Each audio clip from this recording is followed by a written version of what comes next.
आज मला खूप म्हणजे खूपच भूक लागली आणि त्यासाठी आईने झटपट अशी रेसिपी बनवली. ते एका बाउलमध्ये 1 वाटी बेसन पीठ आणि 2 चमचे रवा टाकून घेतला. त्यामध्ये थोडीशी कस्तुरी मेथी चोळून घालायची, अर्धा चम्मच जिरं, थोडासा ओवा हातावर चोळून घालायचा आहे. बेसन आहे तो ओवा जरूर टाकायचा. चवीनुसार मीठ, लाल तिखट, हळदी पावडर आणि भरपूर बारीक चिरलेला कांदा घालायचा आहे.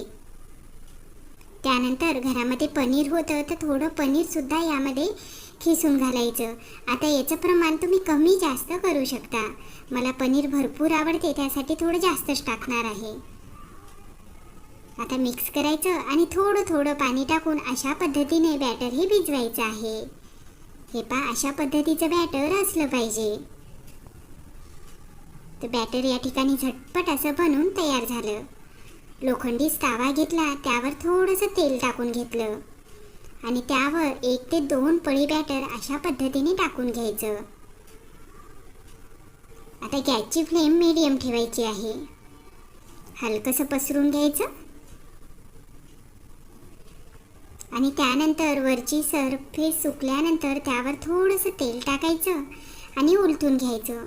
आता पहिलंच आहे तर थोडंसं ताव्याला चिटकेल. नॉनस्टिकचा तावा असेल तर एवढं तेल टाकायचीही गरज नाही. आता थोडं थोडं तेल टाकून उलट पुलट करून दोन्ही साईडनं मस्त खमंग खरपूस असं भाजून घ्यायचं आहे. दिसायला तर खूप मस्त दिसत आहे. तर अशाच पद्धतीने सगळं या ठिकाणी बनवून घेणार आहेत.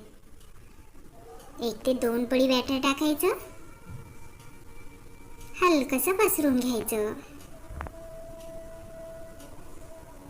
मला तर ही रेसिपी खूप आवडते आणि आईला सुद्धा बनवायला ही रेसिपी खूप सोपी वाटते. जेव्हा भूक लागली तेव्हा झटपट अशी ही रेसिपी बनवून तयार होते. बनवायलाही सोपी आहे आणि खाण्यासाठीही तेवढीच खमंग आहे. तर अशाच पद्धतीने सर्व हे बनवून घेतलेले आहेत. आता चटणी सोबत, सॉस सोबत, कशाही सोबत खाऊ शकता. खाण्यासाठी खूपच मस्त, खमंग आणि बनवायला खूप सोपी अशी ही रेसिपी आहे. आता ही करायची आमची पद्धत कशी वाटली कमेंट्स करून जरूर सांगा. आवडली तर लाईक, शेअर आणि